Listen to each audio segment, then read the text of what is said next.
Welcome back to the Educational Currency Podcast. I'm Chris Galladakis from Maximum Education. I'm Robin Namoski from the Coaching College and Ultimate Jiu-Jitsu. And today we have a very special guest, a good friend of mine, Mr. Nick Boskovski. How you been, sir? Very well. Thank you for having me. Pleasure. And what we're bringing across today, he's very experienced in English and has his own unique way of teaching it. He's had really great results from the school he worked at, and then recently he got promoted to coordinator of the whole region in English. So it's quite exciting time for us to actually pick his brain apart. And so Nick, tell us a little bit about yourself. Well, I'll just clarify that what I've been teaching to begin with. Just keep talking. Teaching to begin with, and then after teaching, I became an English coordinator, and then from an English coordinator, I started specialising in English across a system of education, and now I've gone into, mentoring teachers as well, and that's a bit of my journey. That's excellent, Nick, and obviously showing multiple levels of experience. You've been in the classroom, you've looked after teachers in a faculty, and then you've looked after different schools, faculties, and assisting their leaders. And so that's amazing. And then your next step's pretty much going to be you're looking now after other departments outside of English in that new role. Yes, absolutely. And what you find with all schools is that every single school has their great teachers. And what's common across these great teachers is that passion and enthusiasm for teaching and learning, and not just teaching themselves, but learning themselves from their students, from their peers, and that care factor which comes across that everyone wants for their child as their teacher. It's really, the foundation, that we feel that when we put our kids into a specific classroom, the teacher's going to look after them to the best of their ability. So I guess I'm going to start, this might be a bit of a debate or a contentious issue, but we've got a maths expert here and an English expert here. What makes teaching English great?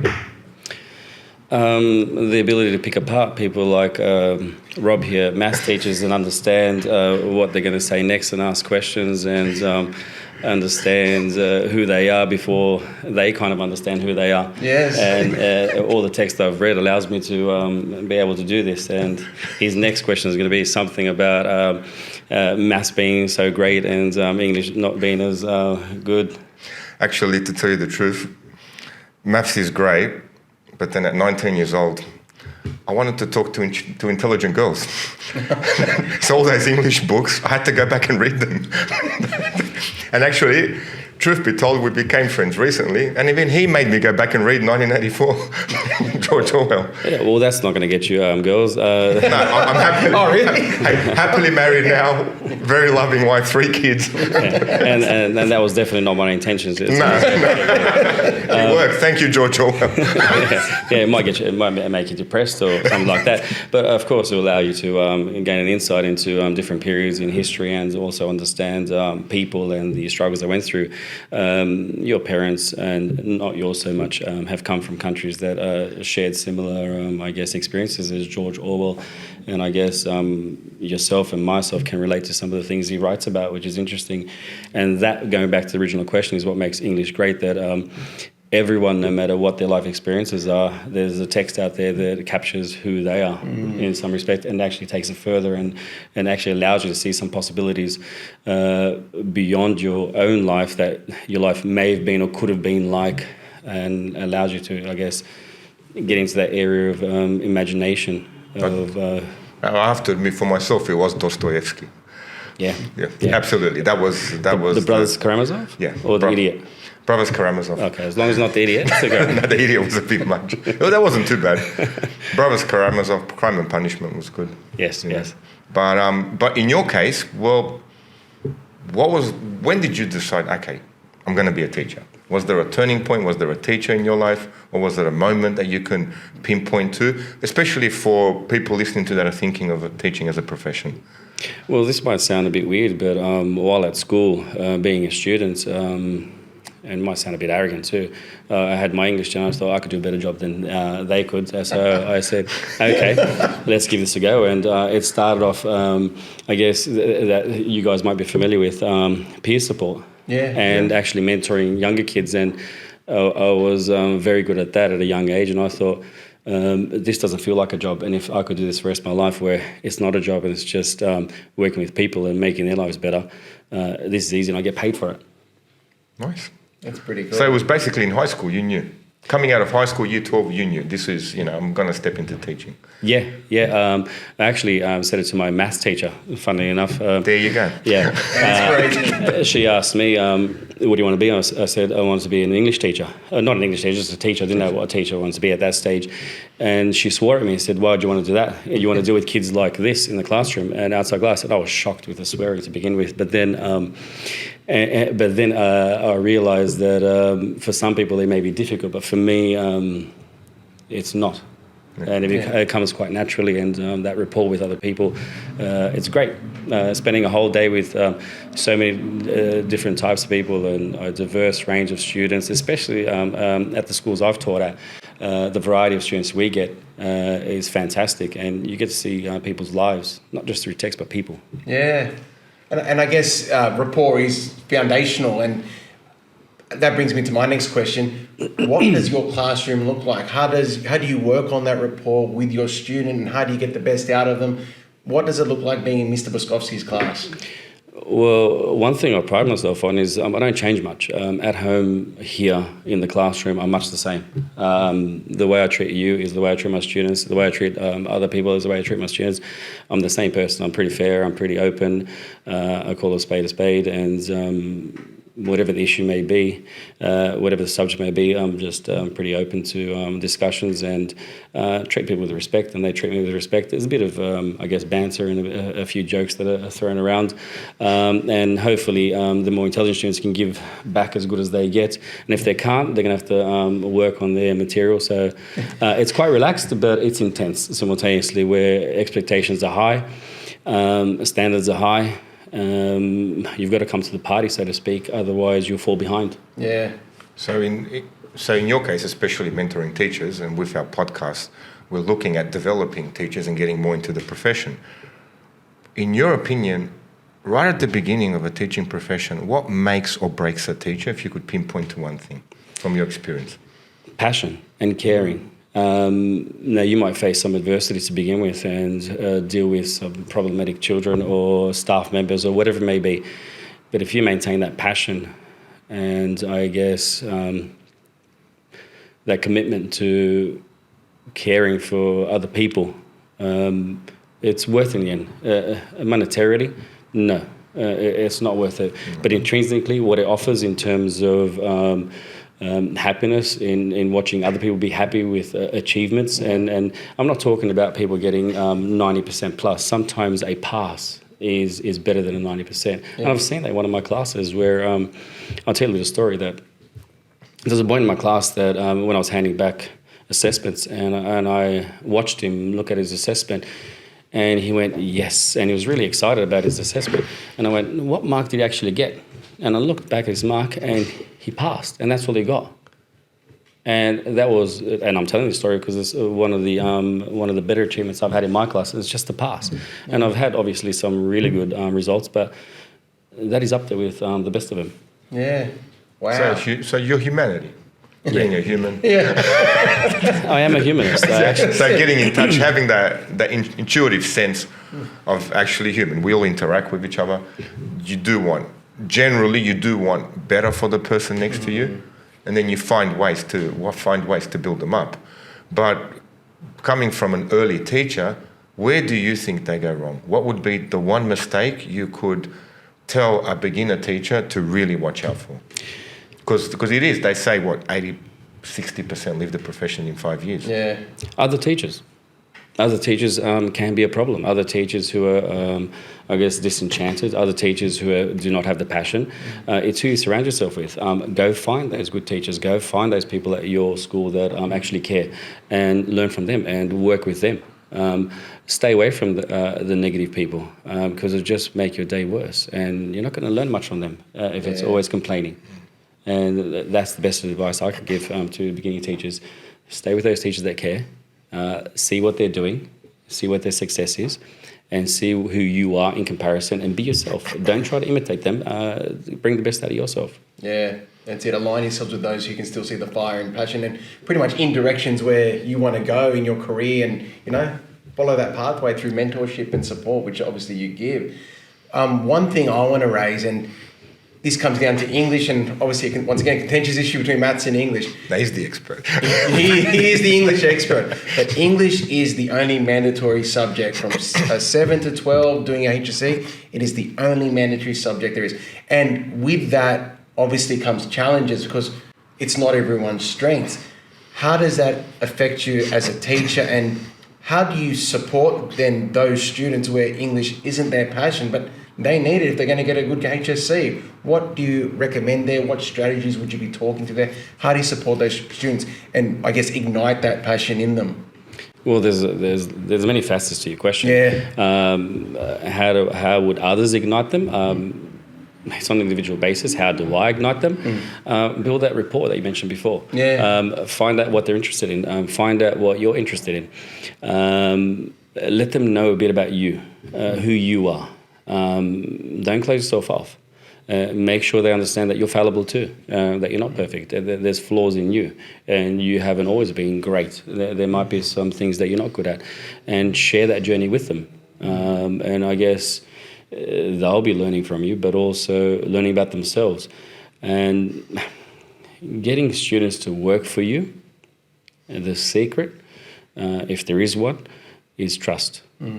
If they learn and understand that you care, and you genuinely care, and they can sense it. You can lie, and they'll sense it. They know exactly if you care, and if you've got their back, so to speak, then they'll work for you because they know you work for them. Yeah. And it goes two ways. That's what I've noticed. If I try hard, they'll try hard. And if they try hard, I'll try harder. Yeah. And it becomes kind of a competition, a healthy competition. Who's going to work harder? And let's see how far we can go this. Let's see what your potential can reach. Yeah. Is it a 60%? Is it a 70%? Is it a 9%? It doesn't matter as long as you're doing the best you can. That's the goal. Yeah, that sounds great too. And ironically, you said it, that the dialogue with students in class and, how you can talk to them and talk them through things and show them who you are, which are actually skills you learn in English, isn't it? Those communication skills and all that. So, yeah, that makes sense. Yeah. Yeah. And what do you recommend for the younger years? You see kids coming in from primary school, they're stepping into year 7. From primary school, is there certain things you're looking at for the English ability? Is English just naturally innate, or can you see a difference where kids have been developed in a more positive way from primary school, where others have fallen behind? What are your experiences in that?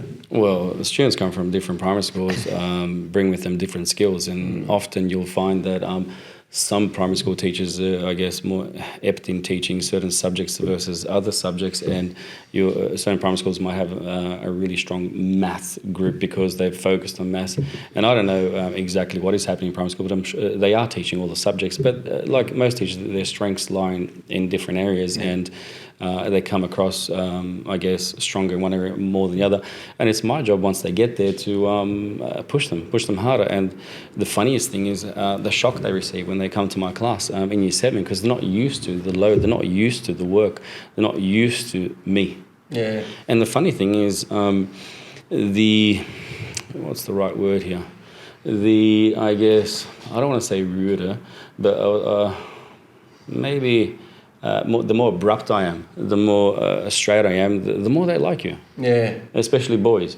They tend to flock around that reality. They've had, and it's kind of a fact, female teachers in primary school, and having a male teacher is different, and it sometimes it becomes quite interesting, just you being you and the way they respond, and they do find it difficult. Yeah. It's the transition, but they do learn very quickly, and they absorb very quickly too. So some people that are worried about how hard the work is, and sometimes they need it to see how far they can be stretched and pushed. So what are your recommendations to parents in supporting? What way could a parent support their child, say, from year 7, year 9, or even to the senior years? You can answer that, according to the year. Oh, it's pretty straightforward. It runs across all year groups.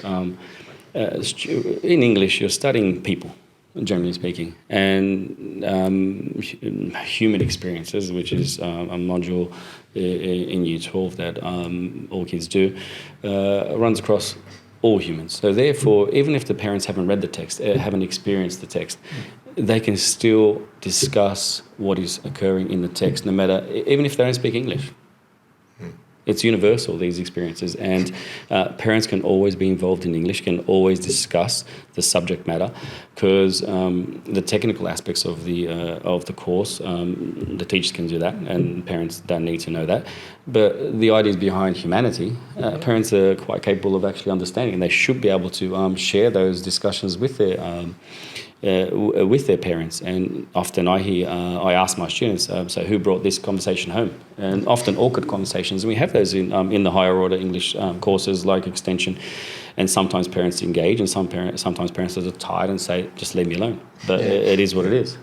Yeah, that's interesting. That must be really exciting too. You know, it sounds like in your classroom there's this open forum of conflicting ideas, which engages a very good dialogue between you and your students. Absolutely, and sometimes the truth be told that I sometimes make up stuff that I don't believe or that is wrong. Just to test them. You stir the pot as well. Absolutely, absolutely. And sometimes and if they can't spot the lie, or if they can't spot the something that I don't believe, then it's their problem. They should be focused, and they should be listening to what I'm saying, and not just accepting whatever comes out of my mouth.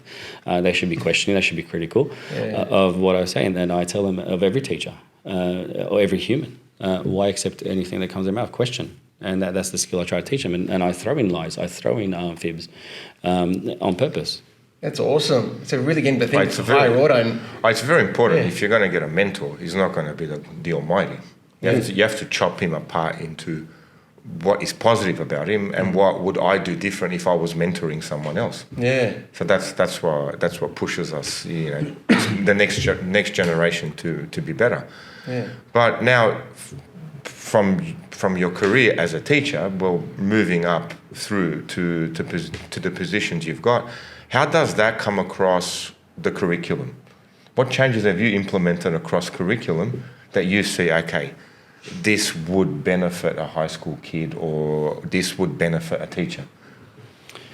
The things I do aren't special, aren't unique, aren't groundbreaking. They're very basic. They're quite accessible. They're one-on-one teaching strategies that have worked for a long time, that everyone uses. And I just put a little twist to my little flavour, I guess. But there's nothing new. There's repetition. There's critical thinking. There's creative thinking. There's strategic thinking. All rolled into one. And these skills come from conversations, from discussions, and then the practical approach in terms of responses written, sometimes verbal responses in the form of speeches. But there's nothing new, because most pedagogy that's new, often, not always, often is just relabeled of something old or just a twist. And I too can maybe relabel what I do, but not really, because it's been done before. It's nothing new or special. It's just me. That might sound arrogant, but that's what it is. No, that's fair, because I guess our teaching style usually is a reflection of our own personalities and strengths. Yeah, absolutely. And that's how we adapt it all, and how all teachers are unique. And I guess that brings me then to my next question, as you've moved into levels of leadership within English, where you're guiding other teachers who have different attributes and characteristics. How do you do that? How do you help a teacher, I guess, expand upon whatever skill set they have to become, I guess, a stronger English teacher in the classroom to support their students? Well, everyone's unique and everyone's different. And I can't tell them or show them how to be me. That's not going to work. Yeah. And if you're going to copy what I do, it's going to look silly and it's not going to be you. But the idea behind it is, what are you good at? What do you do well? Focus on that, develop that, and then bring in some other strategies from other people. me helping other teachers, the time is limited. The teachers I can help most are the ones that at my school that are young, that I have a lot of time with. They I can help a lot more. Whereas if I see people an hour here, an hour there, there'll be small strategies, but the best advice I can give is be yourself, reflect and see what your strengths are, see what you've got to offer, and see what works for you and develop it and add more strings to your bow, as they say. Yeah. So, but now in your new role, do you think is it the same approach across a whole school, or are there challenges you're expecting that you haven't foreseen yet? There are definitely going to be challenges because there's different subjects that I'm not an expert in, and the experts are there already. But there's commonalities across all teachers, and I mentioned a couple of things before in terms of passion and I guess consistency and being disciplined in what you do, and innovative, and many other things that people want to talk about.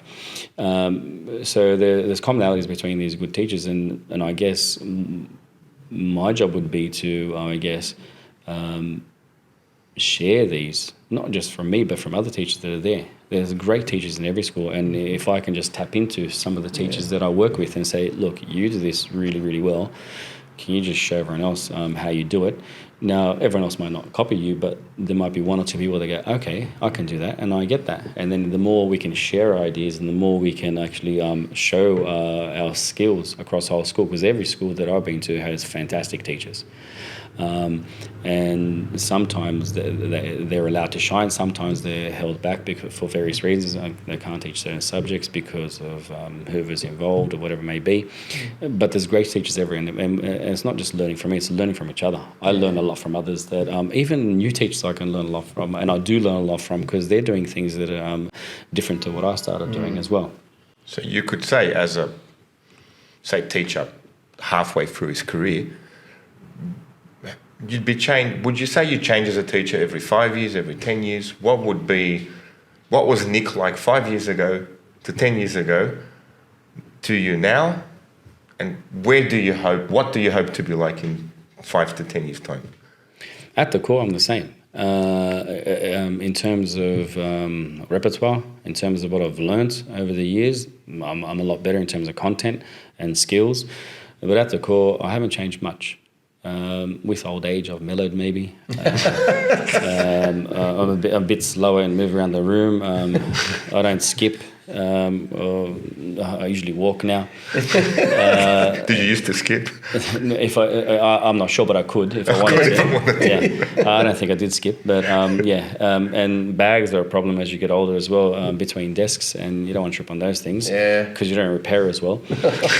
But generally speaking, much the same. Just I've learnt a lot from other people and from the things I've done with experience. Like HC marking, like teaching, and sometimes you try things, some things work, some things don't. And one thing I'm really proud of is that I'm willing to try things, even if they may not work. Give it a go. My teaching does not stay the same every year, and sometimes I lose my material on purpose, so I have to create new material, and sometimes it works out to be the same, but sometimes it's different, and it's refreshing, I guess. When that happens. It's changing all the time. Am I the same at the core? Yes. But I'm better. I tell the kids, I say to them, today is the worst you'll ever be. And the same goes for me.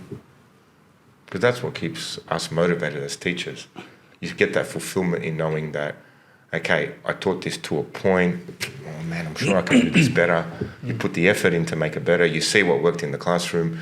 You see the angles that you would like to try, fail, come back again, and just roll it out, and then see what angles you can take. But from your experience, how much of a personality does that take, or is it all personality? In terms of what, teaching?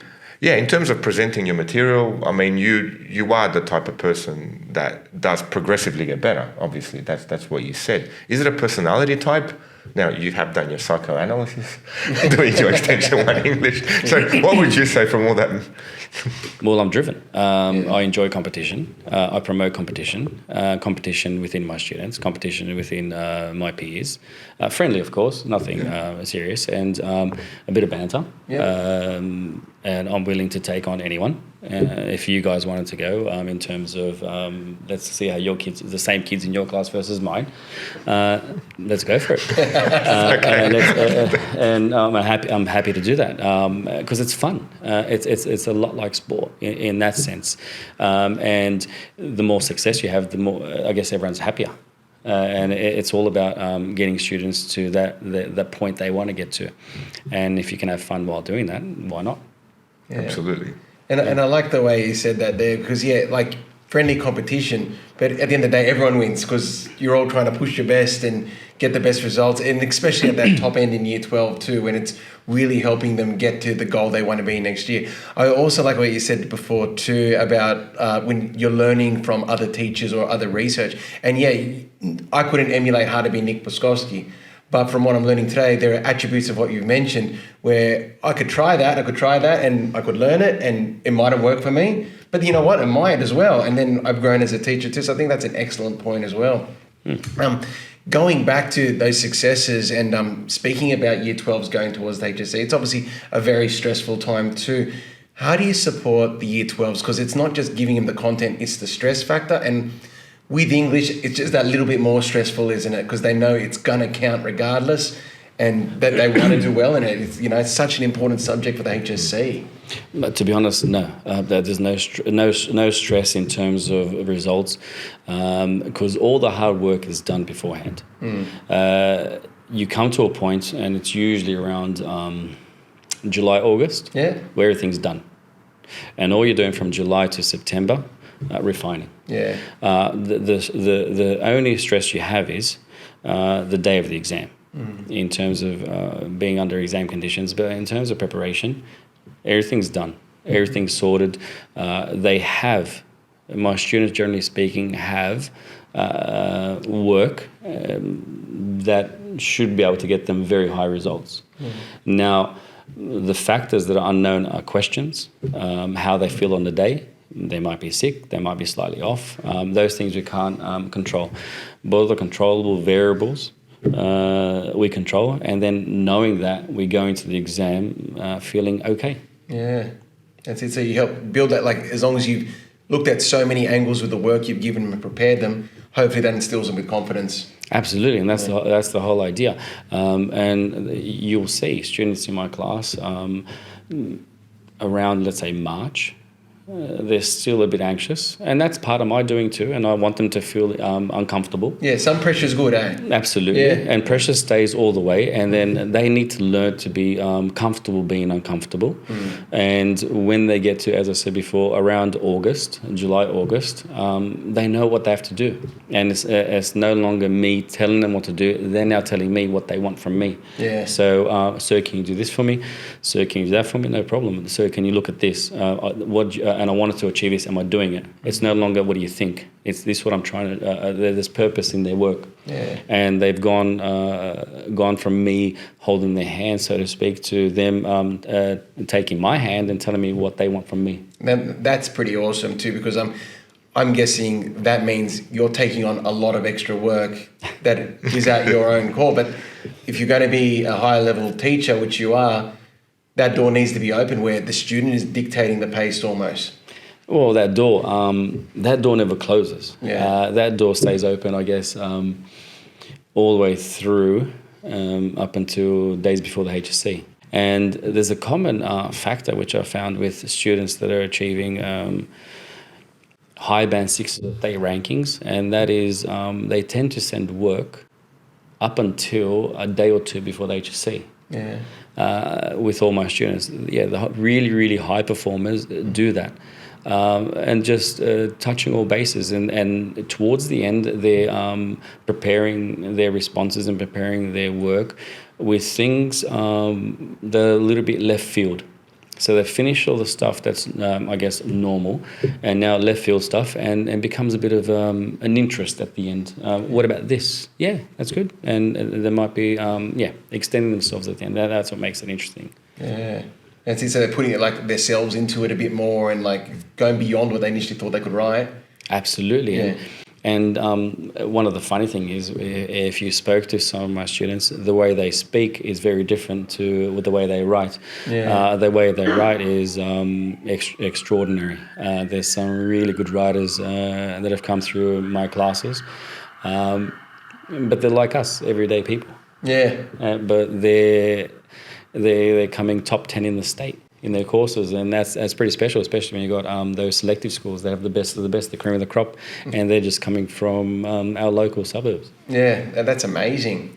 That's Absolutely. it. So that's so from your basically what you're saying is it's the passion of the teacher drives the student, and then you let the student develop into the person that they will develop into. It works both ways. Not just passion from the teacher, but also passion from the student. They've got to have a passion as well.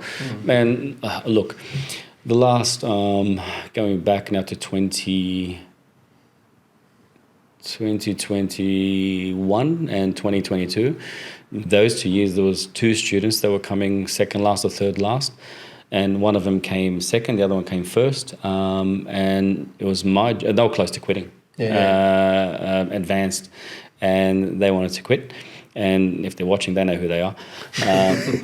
And at the end, look, I have to say I'm very, very proud of what they achieved. Not just in English in terms of the subject, but who they became as people. Yeah. And what English allowed them to do, express themselves, but also understand other people. And that's what English does, where maths can't. You can't do that, Rob, mate. You guys can. Maths gives you a higher order level of cognitive thinking, problem-solving ability that actually lines you up to be able to do that. That sounds so rehearsed, but okay. No, it's not. I'm not getting into debate with an English. Yeah, look, English, I guess without English you can't do maths. But anyway. Yeah. Could I ask as well, stemming from that, with passion? It's on. It sounds like it, doesn't it?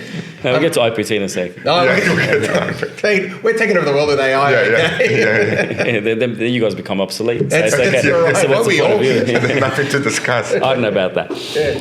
But look, I was going to say as well, with English too, and we were just speaking about passion, is there any particular texts that you think are great that you've enjoyed teaching with senior students, where they do kind of find themselves in English? Because I have memories of that from when I was in high school too.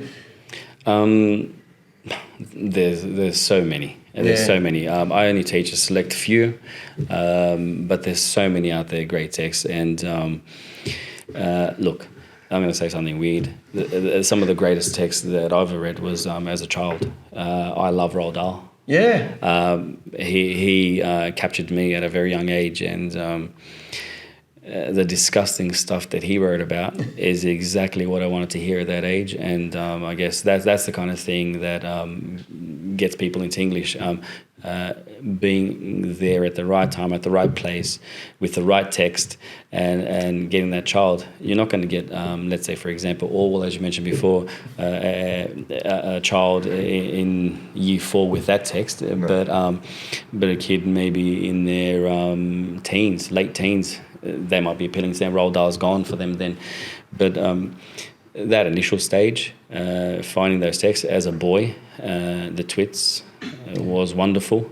And because I could relate, those neighbours that looked like them, and they were disgusting. But they're dead now. I know it's a bit morbid, but and they were siblings too. And actually, they were very wealthy. They owned 7 houses in the area, wow. And one of the this is almost, it sounds like a Roald Dahl story. One of the houses actually been boarded up, and they died over a decade ago, and no one goes into the house, and there's so much stuff in there because they were hoarders. Yeah. Okay. And I've been in there, and there was books and boxes up until the ceiling. The whole house was full, and then there was in the backyard like a sort of underground I don't know what it was, with a little door that you walk down these stairs. Strange people, very, very wealthy, siblings that lived together and I guess died together. But yeah. But anyway, back to the twits. Yeah. Sounds like that could be a book of your own based on that life and experience. No, I don't want to write there. Might unravel some scars. And that's the thing with books as well. They can actually tap into your subconscious and find things that you never knew you had as well. Yeah. I'd say for me at that age was The Lion, the Witch and the Wardrobe. Yeah. Okay. So you wanted to go to Narnia. Exactly. So you can psychoanalyze me now. I'm still getting there. It's a bit like a maths where there's just all these make-believe numbers. What do you call them? Imaginary numbers? No. Complex numbers. Too complex for English. Okay. Imaginary numbers. All right. Yeah. We both have imaginary text. Yeah, Imaginary numbers. Extension 2, you begin to imagine numbers. Yeah. What about Chris's text? Well, Chris is writing a textbook now. You can, don't ask me about books, okay? You can, I did most of my reading in Nintendo games, so that's how I got You're writing a text? no book? Yeah. Oh, probably Never Ending Story, but that was when I was a bit older. But when I was younger, probably like just the Mr. Men books and stuff like that. Yeah. Mr. Strong? Yeah, Mr. Strong, Mr. Strong, Mr. Rush, Mr. Messi, because, they were all right. I like Mr. Round. Yeah. he was very complete, But as I get older, I have more empathy for him. yeah. Hey, I can change that. There is a way. There is a way. There is a way. But funnily enough, that the actual Roald Dahl books, that's what my wife uses with my kids to kind of inspire it with them too. So they are actually fantastic suggestions for parents for trying to, if your child isn't interested in reading and all that, they're a great starting point. Absolutely. What are your thoughts on the Harry Potter ones? Not for me. People love them. My wife loves them. It just didn't capture me with the with that wand, and it just wasn't for me. And I guess me, like all other people, and like the students, there's things that you'll like, there's things you don't, and that's okay. And that's okay. It doesn't mean it's not a great text. The writing's not the best, but it does capture people, and people love it, and that's fine. It's just not for me. And the different text for different people. Of course. Okay, not for you at this age, of course. Yeah. Not even me as a kid. I wouldn't have liked it, I don't think. Yeah. No. So I'm guessing Twilight was out of the picture too then. Twilight? Yeah, that's the sparkling vampires. I actually got my money back. Sparkling I went into that movie for 20 minutes and got a refund on the tickets. Sparkling vampires? Yeah, it was a big thing, and it was around the same time as Harry Potter. So you saw the advert Sparkling Vampires and you thought you had to go? No, actually, My wife wanted to see those movies. So Sparkling Vampires, they suck your blood on your neck. Oh, I didn't know. I don't know. They were very friendly, but they were demons. When they had that vampire movie, I was expecting The Lost Boys. Yeah. I came to watch a vampire movie. What is this? A love story. People were just staring at each other for 20 minutes, and I got my money back. Yeah. Oh. It was weird. There's a lot of brooding. It's looking intense, but not much is happening. She ripped, I reckon, maybe I can't say this on the podcast, I reckon she ripped off Anne Rice. Anne Rice wrote vampire movies, vampire scripts. I remember reading them in the 90s. Tom Cruise did the movie with Brad Pitt on it, the vampire interview with the vampire. Yeah. Then you had the Vampire Lestat. Then you had Queen of the Damned. And they were really good vampire books that we read through the 90s and just seemed like a 14-year-old love story version of them. Yeah. So both you're into vampires? No. It depends on the vampire. But I do like the horror genre. Yeah, I'm all right with that. I liked, probably down your field, Mary Shelley's Dracula. Frankenstein, sorry. Mary Shelley's, what got me into it was Mary Shelley's Frankenstein and Bram Stoker's Dracula. Yeah. They were the two books where I went, okay, man, this is very interesting. Yeah. And then obviously after that, Anne Rice was good. I didn't mind that. She wrote them well. Obviously I would not read Twilight because I'm not a 14-year-old girl.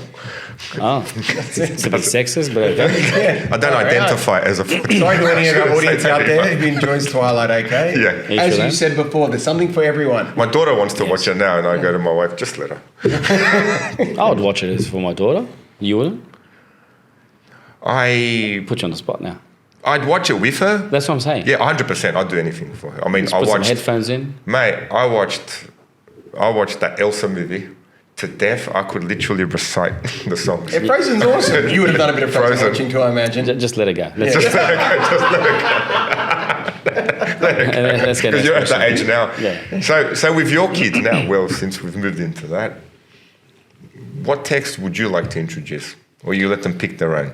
Whatever they're interested in. I'm not going to force them to anything. But the important thing is, I think, is paying attention to your children and waiting for them to be interested and actually pouncing on that moment. Because you don't know what's going to happen. For me, it was a couple of weeks ago, my daughter wanted to learn the alphabet. And then for a few nights, we had to start learning together. And then she's over it now, but that's okay. I'm not going to force her to do it. And if she wants to do something again, I'm there. And I've known that all along that, like high school students, like everyone, when someone's got a really strong interest in something, be there. And if you can do that, the learning becomes far quicker. Yeah, I got a bit panicked with my daughter in year 6. The teacher gave her Anne Frank. Oh. And I went with my wife, is this appropriate? Yeah. I mean, I've read it. We've got it on our bookshelf. I bought a special copy of it, and the teacher gave it to her, and I went, but she's 12. This is a 14-year-old girl going through her journey that she went through. And yep, okay, no problem. Gave her a nice hard copy of it, and went, okay, this is a special book. Take care of it, read it, and off we go. So, from your experience, is there age-appropriate books, or you just let the person develop at their own pace? Funny you asked that question, because a lot of Shakespeare stuff is not PG. And students are exposed to Shakespeare at an early age. I'm sure sometimes in primary school, little snippets, and in high school as well, in stage 4. And some of the material there, there's murders, there's poisons, there's witchcraft, there's Romeo and Juliet, like the whole ending's tragic. Suicides. Yeah. Really mature themes in those texts, but we're allowing our children to look at those texts. But then again, you have to ask yourselves, I'm sure you two, and myself included, at a young age were exposed to some inappropriate material as well. And ethnic fathers. I've turned out all right. I'm not sure about you guys, but yeah. So, what, 9 on Elm Street, 12 years old, wasn't inappropriate? So you didn't go to sleep for a week? My brother didn't. No, the Exorcist was far better, I thought. I don't know if you saw that. Yeah, I saw that. Actually, I did saw that, but I saw that a little later because they said it was the scariest horror movie you've ever watched. I thought it was brilliant. And then I probably watched The Exorcist when I was in my 20s. Too late. Yeah, in my 20s. 12, 13 would have done you well for a couple 12 was Nightmare on Elm Street. Yeah. And then obviously Jason. Johnny Friday the 13th. Yeah, it? when he got killed, that was... They all have a similar thing. Here's the thing with it. The teacher went, you read well. Yes, I want you to read this. And in year 8, she gave me Stephen King It. Wow. Oh. Yeah. And I don't think she read it. It was quite a hell of a novel, but it was, like you said, it captivated me. Yeah, it could also be used as a weapon, quite thick. I think it captivated me because with my mates, we would go with our BMX bikes into the gullies. Yeah. So we'd actually grab our bikes, and there's these gullies down Rockdale. You'd come into the sewers, come out of the gullies, and you'd make your way out into what was then Franklin's. You'd buy your bike parts, put it together, steal some tennis balls from from where they were playing tennis, put it in your bike, and then drive back into the gullies. So the whole scenario was, well, this was it. Yeah. This was how they, get it out of the alien, etc. And then since you probably did similar. Our parents, being ethnic, went, yep, on the street, off you go, have a good time, be back before it's dark, it's all good. So you can relate to that story of the kids being together, having that friendship group, going through their adventures. Yeah. So it was... And some of the things that I was exposed to at a young age, lucky my parents didn't see. Yeah. But it's the area that I lived in, and I'm sure you would have seen some things that were inappropriate as well. Yeah, pretty much. But that was, I guess that was the time, growing up in the late 80s and early 90s. I don't think our parents knew what was going on. No, they were busy working. Yeah. If they actually, because we all, as some of my friends will be listening, we all hanged out this one place around the corner from where you live, Chris. Yeah. It was called the Park. There'd be about 400 people there, literally, and it almost looked like a gang. Now, at that place, you'd have some very illegal activities going on. You would have serious drug taking going on. And you'd have the rest of us were normal kids, just mixed in with the whole group of that. And our parents, I think that kind of shapes us in a way. I wouldn't want my kids to go through that, obviously. It's not something that you want to expose your kids to. And I see the school that I'm teaching at, this is what the parents are worried about. Because all those parents were there with us, in there. So they're sending the kids to a more affluent school, not to these schools where they would be affected in those sort of environments. But it does shape you to a point, you know, it makes you what you call a more street smart or more aware. Do you think how do you think the kids, is there a certain part of their character that misses out on that we had, or is it a positive or a negative? How would you judge it? It's different. It's different. Positive, I don't know, because I'm not of this generation. They do different things that I don't understand. They stay home a lot. A lot of technology in their lives. We had far less. We had to make our own entertainment, as you said, and do what we had to do. I guess to have fun. And sometimes the things that I did, I can't speak for you, they weren't good things. I wasn't an angel, but my friends were worse.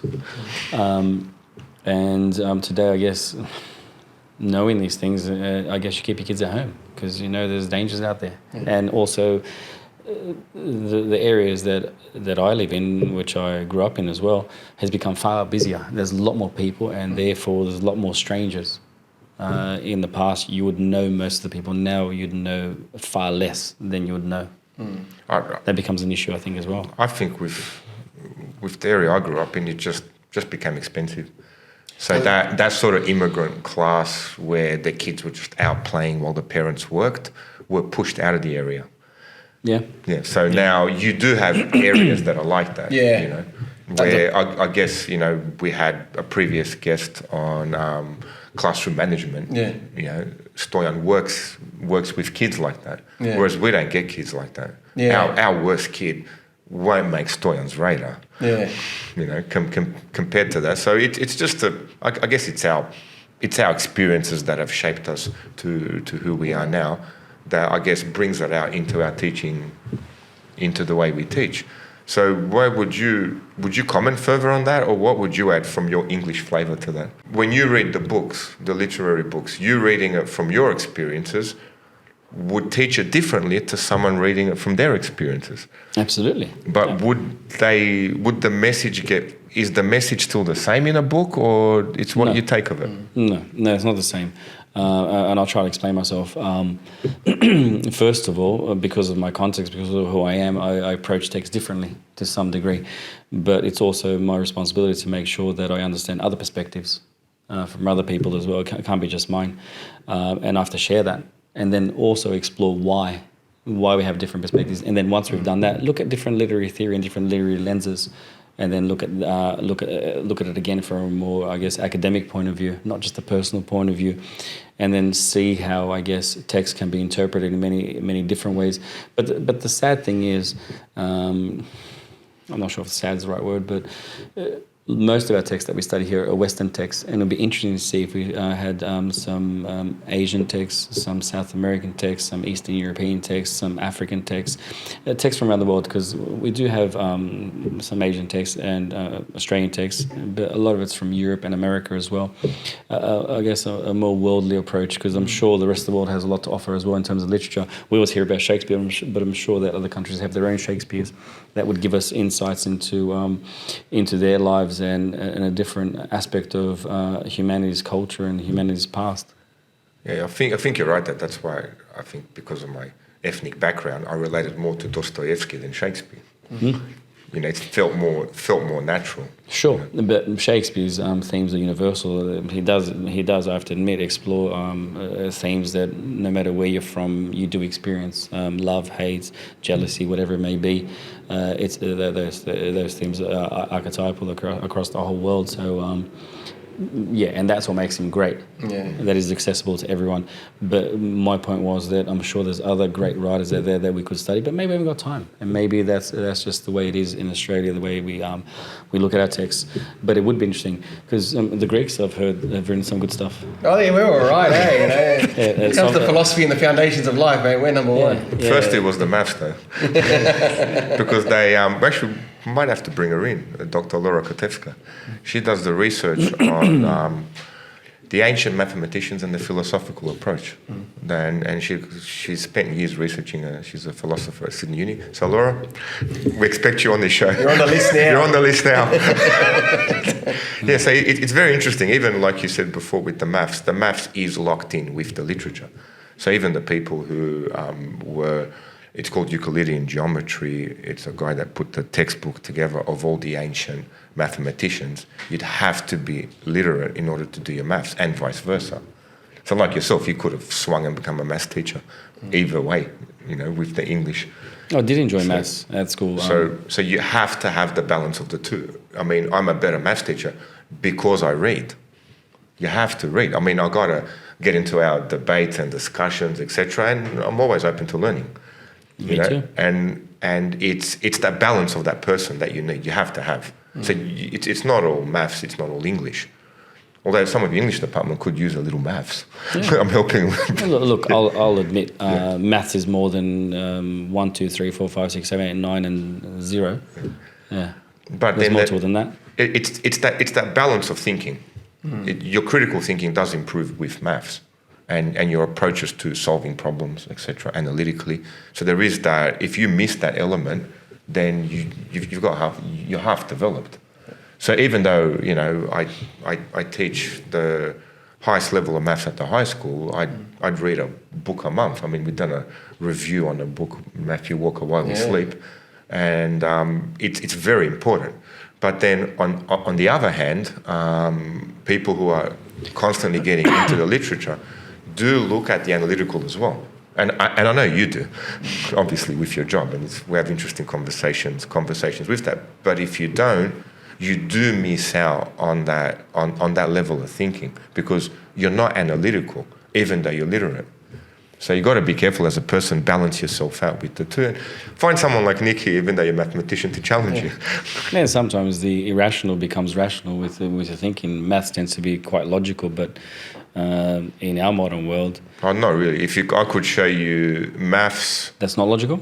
Yeah, maths, actually, Einstein's theory of relativity, when it came to actually solving those equations, in the solving of the equations, they came up with a parallel universe. Solving the equation. I put that up with my Extension 2 class. So now, there's the maths behind a parallel universe, and there's a black hole. Okay, they did the maths behind the black hole, then they saw one. Okay, that exists. Parallel universes do not exist. And you ask the physicist, no, it doesn't exist, but the math says it does. Wow. So it does go into that when you get to that higher level of math. So does it or doesn't it? Mathematically, to solve Einstein's equation, it does. Physically, it doesn't. So you can solve a maths equation and show there it is in the formula, but physically we haven't seen it. If they do see it, because black holes were the same as well. So black holes, mathematically, there they are, these things don't exist, and all of a sudden they go, why is that sun circling around a dark mass? Okay, there's the proof for a black hole. So it's there, but we can't see it. Black hole... No, with the parallel universe. No, parallel for universes, it's clear that they're not there. Even when you speak to physicists, parallel universes, no, they're pretty convinced you will not find Convinced or it's absolute? Science is never absolute. Here's the thing.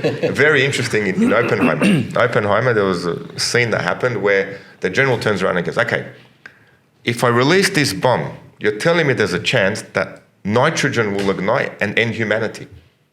And Oppenheimer says to the general, yeah, there's a slight chance. But do you think we should still test it? Yes, we should still test it. But you can't guarantee me. No, this is science, General. So having an absolute question, a scientist will never give you an absolute. A mathematician will never give you an absolute. They'll tell you, at this point in time, parallel universes don't exist. But the math says they do. So do they, don't they? They don't, for now. For now.